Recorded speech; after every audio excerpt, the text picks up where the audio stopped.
Bonjour à toutes et à tous. Du coup, moi, je m'appelle Léo Bricou, je suis ergothérapeute de formation et de métier et je suis vice-président donc, de l'association Praticable, dont vous avez peut-être jamais entendu parler pour le moment. Voilà, en fait, on est une association qui a été fondée en 2016 par Wilfried Panatier, donc, qui est une personne qui a atteint de tétraplégie C4 suite à un accident de surf et qui a souhaité donner une dynamique aux sports urbains qui sont très présents dans le monde, en termes de compétition notamment, mais aussi en termes de pratique et de loisirs. Et du coup, nous, on a souhaité développer ce genre de choses en France, puisqu'aujourd'hui, elles sont tout à fait absentes. Et voilà, je vais vous présenter un petit peu quelles sont ces pratiques et comment on s'amuse avec chez Praticable. Donc, juste rapidement, pardon, on a deux antennes, un siège à Bordeaux, une antenne en Ile-de-France, et on a des projets d'ambassade en cours de développement partout en France. Donc, on est en cours d'expansion, et notre souhait, ça va être de pouvoir nationaliser le recours à nos services. Voilà. Donc, quand on parle de pratique urbaine, concrètement, on parle de quoi? On va pouvoir parler de skate, de BMX, etc. lorsqu'on parle de sport valide. Pour prendre qu'un exemple, on va prendre la fédé de roller et de skateboard qui compte 9 disciplines. On a 5 millions de pratiquants qui vont être fédérés. Donc, je vous laisse imaginer que tous les skateurs non fédérés ne sont pas comptabilisés là-dedans. Donc, on a un sport qui a un impact quand même aujourd'hui énorme, notamment sur la notion de déplacement des personnes. Ce sont des sports qui sont autant utilisés comme loisirs, comme moyen de déplacement qu'en termes de compétition en France. Donc c'est assez intéressant aussi puisqu'on a une approche un peu différente de certains sports d'équipe par exemple. Et aujourd'hui, on a 0 club para-accueillant et 0 club handisport pour accompagner ce type de pratique. Je dis 0 parce que je ne nous compte pas dedans, dans le sens où on n'est pas réellement un club et on n'est pas vraiment fédéré ni quoi que ce soit. Donc, je vais vous donner deux exemples sur les pratiques urbaines adaptées. On va pouvoir parler du paraskate. Donc, concrètement, ça ne change pas grand-chose au skate, si ce n'est que la personne est atteinte d'une situation de handicap. Donc, elle va devoir trouver des stratégies de compensation pour pouvoir skater. Antoine, que vous voyez sur la photo ici, il est hémiplégique. Donc, du coup, il skate depuis plus de 10 ans avec son hémiplégie. Et aujourd'hui, là, il a la vocation de vouloir devenir pro-rider. Donc, voilà, nous, on l'accompagne sur ce plan, notamment. Il existe des compétitions dans le monde de paraskate. Il va exister aussi, il existe des compétitions, mais le sport n'est pas paralympique. Et il n'existe pas de fédération française ni de notion d'accueil dans la fédération française de skate des personnes en situation de handicap. On essaie de travailler avec eux là-dessus, mais voilà, on verra. Deuxième exemple, le WCMX, peut-être un peu plus parlant pour certains et certaines. Le nom provient ni plus ni moins de la contraction entre wheelchair et BMX. Concrètement, ça a été développé par Aaron Wills, que vous voyez ici sur la photo. Je pense que tout le monde le connaît quasiment dans cette salle. C'est une personne qui a intégré le Nitro Circus. C'est une personne qui a depuis 15 ans ridé en fauteuil les skateparks. Depuis ses 15 ans, pardon. Notion importante. Et qui du coup a complètement émancipé ce sport dans le monde. Et c'est finalement en suivant un peu ce qui l'inspire dans le monde du parasport que nous, on a aussi décidé de développer cette pratique en France. Donc on a une communauté mondiale qui est énorme, hein, puisqu'il y a aussi des compétitions qui sont internationales aujourd'hui, à laquelle la France n'a jamais pu être représentée. C'est un de nos chevals de bataille, bien évidemment. Rapidement, en France, on a une visibilité sur ce sport pratique, qui est vraiment en grosse expansion du fait notamment des travaux de l'ASSO. Il y a un fort intérêt pour cette discipline. La pratique, aujourd'hui, on doit avoir 8 ou 9 demandes sur des territoires sur lesquels on n'est pas présent pour à minima 10 personnes. Donc j'occulte complètement les autres personnes, mais c'est pour vous montrer qu'on a quand même, par rapport au début de l'association en 2016, un gros changement. En 2016, on nous insultait, on nous reprochait de mettre des gens handis dans les skateparks et qu'on allait encore plus les abîmer. Donc d'un point de vue culturel, on est content. Déjà, il y a des choses qui se passent. Aujourd'hui, on n'est plus occulté, mais on comprend que notre action peut avoir un intérêt au niveau des parasports. Rapidement, puisque ce n'est pas pour ça que je suis là, mais nous, on travaille sur 6 axes dans l'association, notamment l'axe aux infrastructures, au matériel, le référencement et l'encadrement des pratiques, tant au niveau sportif que loisir, l'organisation et la participation d'événements qui nous est cher, la sensibilisation, l'éducation et la formation, et j'insiste sur l'aspect formation, on en parlera plus tard, le développement d'un réseau et l'accompagnement vers le haut niveau, puisque aujourd'hui on a 2 égéries sportives que vous venez de voir en photo qui ont pour but d'intégrer les compétitions internationales et de porter la voix de la France dans ces compétitions. On est un peu en retard parce qu'on a 10 ans de retard sur les compétitions. La France n'est pas là depuis 10 ans dans ces compétitions. Donc rapidement, notre asso, elle travaille, pour donner quelques exemples de nos actions. On fait des sessions régulières de ces différents parasports, mais ça peut aussi être d'autres que je n'ai pas cités. Typiquement, demain, vous arrivez avec une agénésie, vous voulez faire du BMX. C'est pas pour autant qu'on va vous mettre dans un fauteuil. On ne va pas vous demander de choisir le skate parce qu'il n'y a pas besoin d'utiliser ses mains. On va vous aider à finalement comprendre comment on peut faire du BMX malgré éventuellement l'absence d'un membre préhenteur. Donc ça, c'est aussi aujourd'hui une des choses qu'on veut bien mettre en avant puisqu'on cherche à être en lien et en réseau avec pas mal d'institutions qui travaillent déjà sur ces notions. Et je pense notamment à Garches. Et du coup, on souhaitait voilà, vous montrer qu'en fait, aujourd'hui, on peut parler de toute pratique urbaine adaptée, même si, pour le moment, je vous ai produit que 2 exemples, à savoir le skate et le WCMX. Mais théoriquement, vous pouvez faire de la longboard, du roller, de ce que vous voulez, du parcours, de la breakdance, bref, tout ce qui est considéré aujourd'hui comme sport urbain va pouvoir être transposé dans le parasport. Je ne vous cache pas qu'aujourd'hui, les 2 taux de participation à nos actions les plus importants sont rattachés aux 2 sports que j'ai cités ici, à savoir le paraskate et le WCMX. On mène aussi des sessions régulières d'accompagnement à la redécouverte de sa mobilité. Donc ça, c'est quand on crée du lien finalement entre l'ergothérapie et les sports de glisse. Je me suis occupé personnellement de monter en fait comme ça un croisement entre qu'est-ce qu'on peut retrouver dans les logiques de déplacement d'un sport extrême et quels sont les freins à la mobilité de la personne en fauteuil roulant. Et qu'on a conçu comme ça un modèle d'approche via le Wheelchair Skill Programme et le WCMX pour proposer des ateliers un peu ludiques et concrets aux personnes pour favoriser leur participation sociale et en tout cas leur déplacement. Tout ça avec une notion de plaisir et ludique qui est majeure à nos yeux. Enfin, on propose aussi, comme je disais tout à l'heure, des choses un peu plus événementielles, donc des sessions de démo et des initiations ouvertes au grand public. Ça fait un peu Disneyland parfois quand vous avez 50 gamins qui veulent tous essayer le fauteuil pour la première fois de leur vie dans un skatepark. Et c'est là aussi qu'on voit que finalement on arrive à travailler sur des enjeux aussi sociétaux et pas que sociaux, puisqu'on va réussir à transformer la vision d'une personne sur le fauteuil, à se dire moi avant je pensais que le fauteuil c'était un objet médical et en fait je vois que tout le monde est en train de s'amuser dans un skatepark avec. Du coup, voilà, quoi en penser. Donc l'idée c'est vraiment qu'on essaie de travailler sur ces notions à travers toutes nos actions. Je vous le disais juste avant, on a utilisé le skatepark et ses possibilités comme médiateur, comme on appelle ça en ergothérapie, pour aider des personnes à redécouvrir leur mobilité ou à la découvrir tout simplement. Tout à l'heure, j'ai entendu parler de l'association Comme les autres, c'est assez drôle puisque nous, c'est avec eux principalement pour le moment qu'on travaille sur ces ateliers-là. On les a co-développés ensemble et on est en train de les mener en Ile-de-France avec l'espoir de pouvoir les répliquer sur toutes leurs antennes qui sont au nombre de 6 en France. Voilà. Donc avec cette idée toujours d'accompagner leurs bénéficiaires qui sont en sortie de centre de rééducation et qui doivent se réapproprier un quotidien. Nous, on va pouvoir justement, à travers le jeu et le modèle que je viens de vous présenter ou de rapidement vous présenter, les accompagner dans cette redécouverte. On va avoir 3 grands types d'actions. Je vous passe la carte holistique, enfin la carte entière de nos impacts parce que c'est un peu schizophrénique, mais pour prendre les 3, on va dire, principaux objectifs de nos actions, on va pouvoir favoriser la mobilité, on va également pouvoir favoriser la santé et on va pouvoir aussi travailler sur le changement de paradigme du handicap en France puisque c'est l'un des ADN fondateurs de l'association. Et quand on dit ça, en fait, c'est agir d'un point de vue sociétal pour qu'il y ait une visibilité différente et une vision différente sur le fauteuil et en tout cas la capacité qu'on a à se déplacer avec.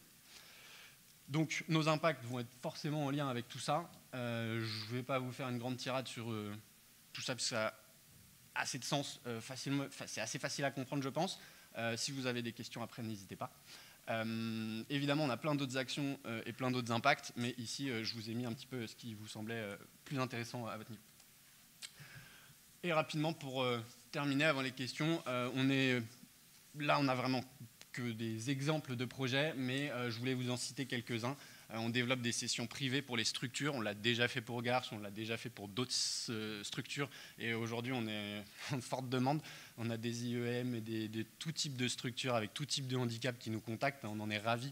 On va enfin pouvoir continuer de prouver que peu importe la capacité ou l'incapacité, on peut mettre une personne dans un fauteuil, dans un skatepark, et il va kiffer, quoi qu'il arrive. Et du coup, et tout ça en sécurité, je tiens quand même à le souligner. Donc c'est des sessions privées pour les structures. Si jamais, pareil, vous avez des questions, n'hésitez pas à revenir vers moi, puisque bon, là je vous le pitch, mais c'est assez large comme sujet. Le développement et la conception d'un skatepark unique au monde, celui que vous voyez en plan SketchUp.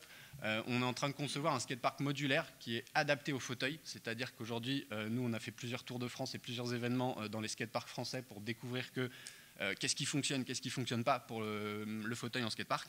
Et c'est comme ça qu'on a réussi à finalement croiser toutes les données techniques pour être capable de produire un environnement tout à fait adapté au fauteuil et au progrès aussi qu'on va pouvoir faire.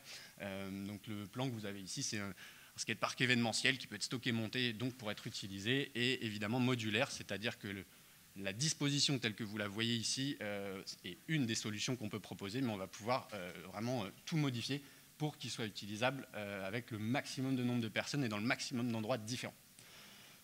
On est en train de négocier aussi avec le comité paralympique pour se faire notre petite place, puisqu'on a été invité à participer à la journée paralympique du 8 octobre à la Bastille.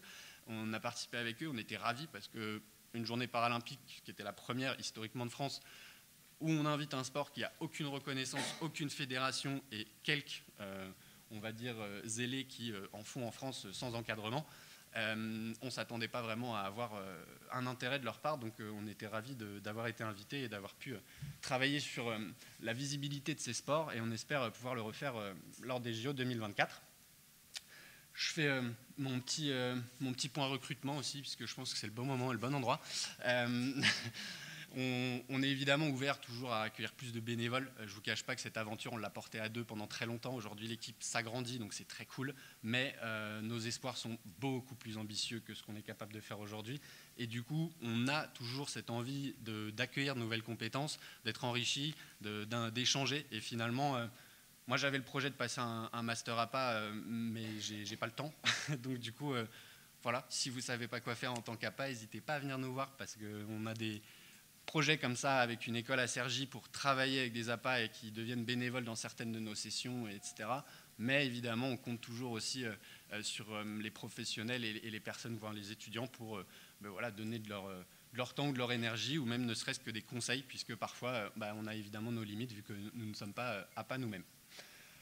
Et j'ai spécifié formation à destination des soignants dans quelques projets, soignants, mais aussi des clubs sportifs. Notre plus grand cheval de bataille aujourd'hui, c'est d'avoir accès aux clubs de skate notamment et de BMX pour les former à accueillir le handicap. Et une fois que ça c'est fait, nous, on n'a presque plus besoin de devenir une fédération ou de créer une fédération, puisque la fédération de roller et de skateboard existant déjà, si on arrive à les former à être para-accueillants, on aura fini notre travail de dur labeur, de réussir à intégrer finalement ces pratiques sportives au réseau français fédéral. Voilà, je vous remercie. Si vous avez des questions, n'hésitez pas. Merci beaucoup. Est-ce qu'il y a des questions, des remarques ?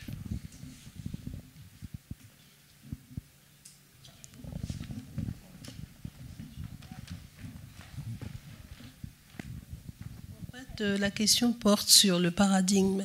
Je veux savoir quel procédé vous mettez en œuvre pour changer la perception des personnes en situation de handicap sur la société et inversement. Parce qu'en fait, on parle toujours du regard de l'autre, du regard de la société. Donc, je voudrais voir en quoi ça fait une différence dans votre structure.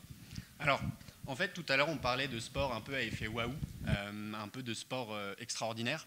Et bien, finalement, notre filon, il est exactement là. C'est-à-dire que nous, on a beaucoup de personnes qui viennent vers nous en tant que personnes en situation de handicap pour pratiquer parce qu'ils ne se retrouvent pas du tout dans les sports qu'on leur propose aujourd'hui.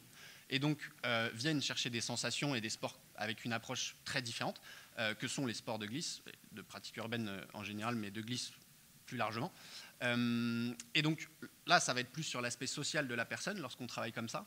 Et à l'inverse, lorsqu'on fait des événements et qu'on va mettre 50, 60, 70 personnes dans des fauteuils alors qu'ils sont valides à la base et qu'ils vont découvrir le skatepark, découvrir les sensations, qu'eux-mêmes, ils vont découvrir qu'il y a des gens en fauteuil qui font des trucs encore plus ouf que eux à pied, et ben ça a en fait tendance à reposer des questions aux gens, de se dire mais en fait, moi je le considère comme quelqu'un de diminué alors que ce monsieur vient de faire un demi-tour sur une roue dans son fauteuil. Du coup, et en fait c'est ça que nous on travaille beaucoup aussi, c'est le créer du dialogue sans tabou pour justement reconnecter entre ce que les personnes dites valides projettent sur les personnes en situation de handicap et vice versa. C'est que souvent on se rend compte qu'il y a une rupture du dialogue parce qu'on imagine typiquement, quand on nous dit « mais pourquoi vous mettez des gens en fauteuil dans des skateparks ?» c'est les priver de leur liberté de se dire « moi j'ai envie d'être dans un skatepark, donc j'y vais ». Et c'est ça qu'on cherche à changer aussi à travers ces actions. C'est que finalement la liberté d'action et de sensation et d'accès au sport, elle soit complète pour les personnes en situation de handicap. Donc ça passe par beaucoup des paramètres qu'on a vus là et qu'on a entendus lors de cette journée, mais ça passe aussi finalement par la discussion et la compréhension que les sensations et le sport, c'est pour tous, quelle que soit la discipline finalement. Et c'est un peu notre conviction. J'espère pas avoir trop noyé le poisson.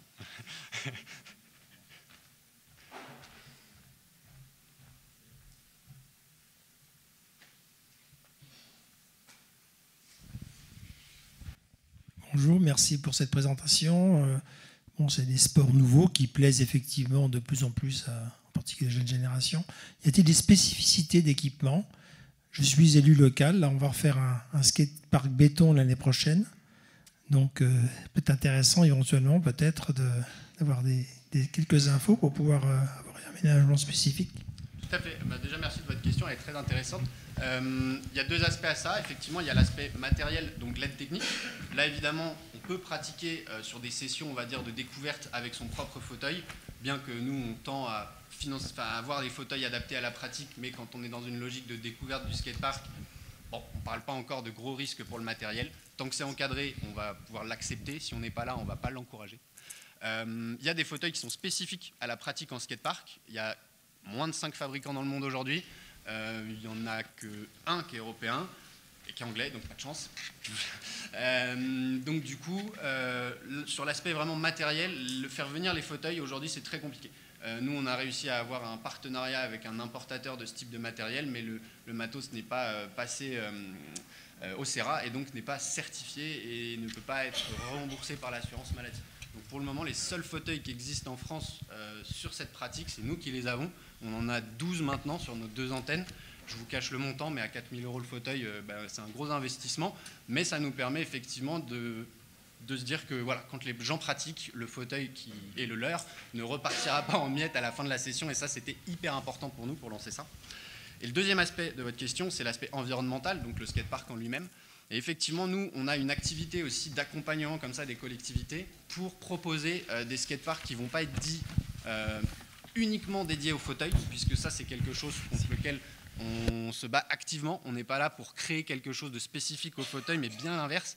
On est là pour intégrer le fauteuil, on est là pour accueillir le fauteuil dans les skateparks. Donc, c'est un fil un peu compliqué finalement à trouver, mais c'est là aussi où notre expérience est très intéressante. C'est d'aller permettre des choses pour les personnes en fauteuil sans trop enlever aux autres disciplines dans le skatepark. Puisque je ne vous cache pas qu'aujourd'hui, quand on est rider, c'est la guéguerre. Si vous êtes skateur, vous n'êtes pas pote avec les mecs qui font de la trottinette, etc., parce que chacun a ses besoins, chacun a ses trucs et bidules.